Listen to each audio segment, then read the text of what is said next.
karunia dari Allah Bapa, kasih sayang dari Tuhan kita Yesus Kristus, dan persekutuan daripada Roh Kudus, itulah kiranya memberkati kamu sekalian.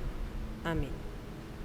Bapak Ibu Saudara yang kekasih dalam nama Tuhan Yesus, pada hari ini kita akan disapa oleh firman Tuhan yang diambil dari kitab Mazmur pasal 23 ayatnya yang keempat. Demikianlah bunyinya: sekalipun aku berjalan dalam lembah kekelaman, aku tidak takut bahaya, sebab Engkau besertaku.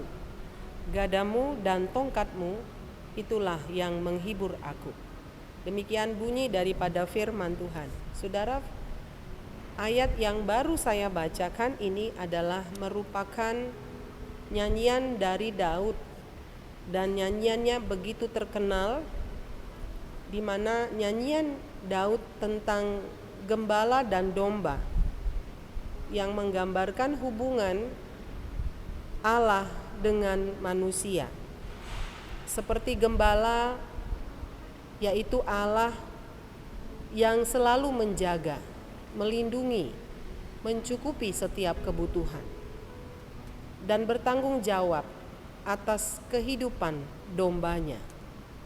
Dan manusia adalah domba yang dituntun, yang dijaga, yang dipelihara, dan yang dilindungi walaupun di dalam bahaya. Firman Tuhan pada hari ini berbicara kepada kita bahwa sebagai domba, kemungkinan besar adalah dapat melalui lembah kekelaman.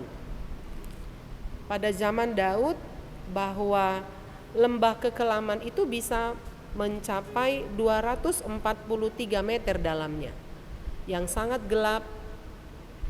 Dan di dalam lembah kekelaman itu bisa terlihat bila matahari bersinar. Begitu matahari tenggelam, tentu lembah itu di dalam kegelapan dan sangat gelap. Saudara yang kekasih, lembah biasanya itu digambarkan adalah tentang kehidupan manusia.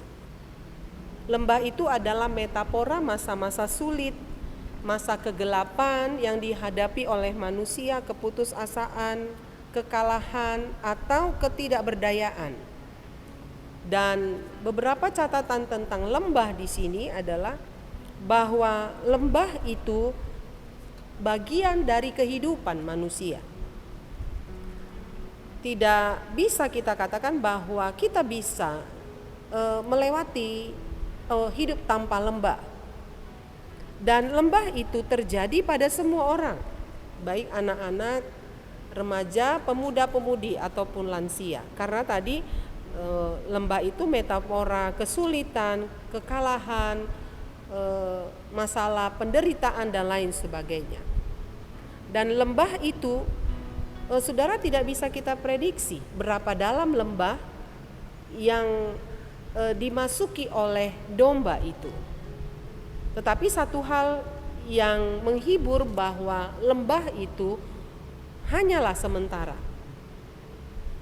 Lembah itu pun dalam perikop ini punya tujuan. Nah, kalaupun ini adalah sebuah gambaran, mau mengatakan kepada kita bahwa setiap kita pasti memiliki lembah kekelaman masing-masing. Saya dan saudara sekalian, kita akan melintasi dengan lembah kita masing-masing. Tetapi ayat ini sungguh menenangkan hati kita.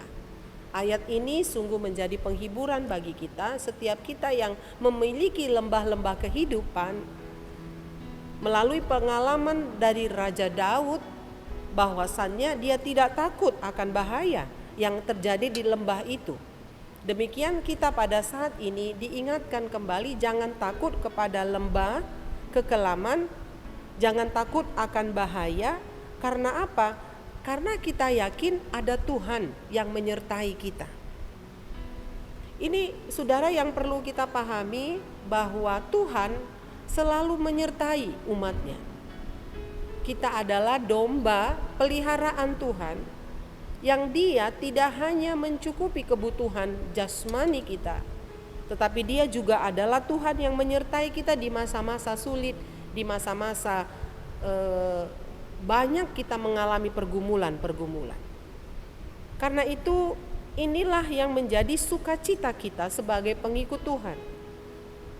Ayat ini mengajar kita supaya kita tidak berputus asa, supaya kita tidak berpikir pendek, kita tidak pesimis akan kehidupan, kesulitan yang sedang kita hadapi, tetapi selalulah ada harapan. Dengan melihat Tuhan yang besar itu, dan kita meyakini Tuhan itu adalah Tuhan yang sanggup untuk memelihara kita, Tuhan yang sanggup melakukan pertolongan pada waktunya, maka itulah yang menjadi pengharapan kita. Walaupun kita di lembah kekelaman, kita bisa berjalan di dalam lembah kekelaman karena kita tahu Tuhan menyertai kita. Inilah saudara yang perlu kita aminkan dalam kehidupan kita. Itu pentingnya ada lembah kekelaman, karena di lembah kekelaman kita akan merasakan penyertaan Tuhan di dalam hidup kita.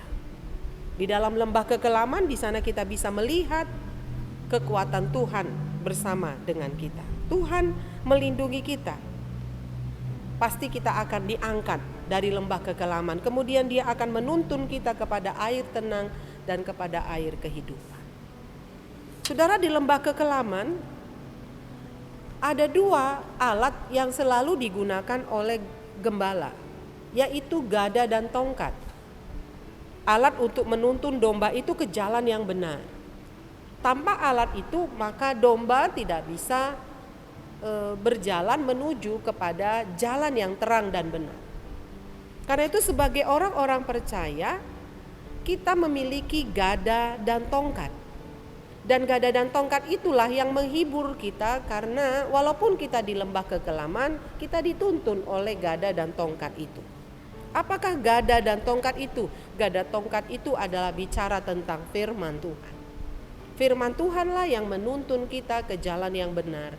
Firman Tuhan yang membawa dan menggiring kita kepada jalan yang diinginkan oleh Tuhan. Karena itu berbahagialah bila kita memiliki firman Allah. Berbahagialah bila kita mendengarkan firman Tuhan. Sama seperti setiap hari Minggu kita mendengarkan firman Tuhan, maka dikatakan oleh hamba Tuhan, berbahagialah orang yang mendengarkan firman Tuhan dan memeliharanya di dalam hatinya. Karena firman Tuhanlah yang sanggup membimbing kita, karena firman Tuhanlah yang menuntun kita ke jalan yang benar. Maka hidup kita akan selamat. Ketika kita tidak punya gada dan tongkat, kita tidak punya firman Tuhan, maka hidup kita akan mengalami kekacauan dan kekaosan. Tetapi firman Tuhan menerangi hati dan pikiran kita. Maka firman Tuhan membimbing kita. Maka firman Tuhan membuat kita tenang. Sesulit apapun yang kita hadapi, kita menjadi tenang. Karena ada Dia, ada gadanya dan tongkatnya yang selalu menyertai kita. Karena itu saudara yang kekasih, mungkin pada saat ini kita sedang mengalami kekelaman dalam hidup kita. Ada kesulitan, ada masalah yang sedang kita hadapi pada masa-masa ini. Tetapi yakinlah firman Tuhan mengingatkan kita kembali pada saat ini. Kita punya Dia, yaitu Tuhan yang Maha Kuasa, Tuhan pencipta langit dan bumi, Tuhan yang tidak pernah meninggalkan kita seorang diri saja. Tetapi Tuhan yang bersedia menemani kita di lembah kekelaman pun. Dan Dia adalah Tuhan yang memberikan gada dan tongkat, yaitu firman Tuhan yang bisa kita baca setiap hari, firman Tuhan yang bisa kita dengarkan setiap hari. Maka kita butuh Roh Kudus untuk membimbing kita mengerti akan firman Tuhan, dan untuk memeteraikan firman yang kita dengar dan baca itu di dalam hati kita, sehingga firman yang kita dengar dan baca setiap hari itu termaterai di dalam hati kita, kita ingat dan menjadi rema di dalam hidup kita.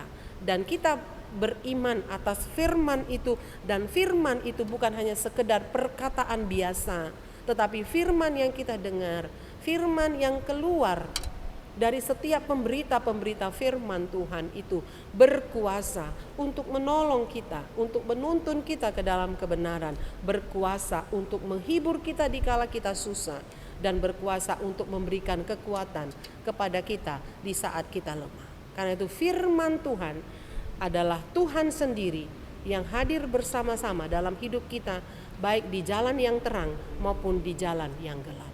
Selamat menikmati firman Tuhan.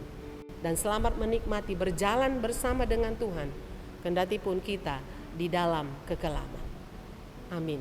Kita berdoa.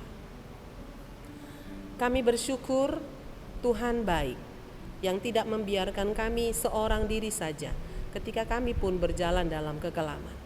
Tetapi Tuhan yang bersedia menemani kami, sehingga kami tidak takut karena ada yang mendampingi, ada yang selalu bersama dengan kami.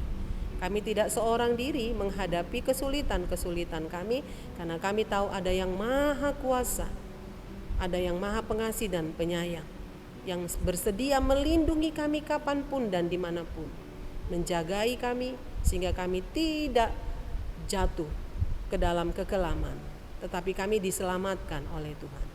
Terima kasih, kami akan menjalani aktivitas kami dalam satu hari ini. Mungkin kami akan menjalaninya dengan berbagai-bagai pergumulan. Ada lembah-lembah yang harus kami lalui, Tuhan.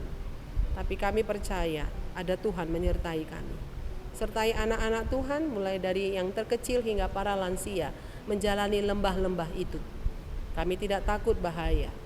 Kami yakin Tuhan beserta dengan kami, memberikan kekuatan, penghiburan, dan menerangi hati dan pikiran kami, sehingga kami tidak tergeletak, tetapi Tuhan menguatkan kami untuk kami berjalan selangkah demi selangkah mencapai kepada tujuan-tujuan hidup kami. Terima kasih ya Tuhan. Dengarkanlah doa kami di dalam Kristus Yesus.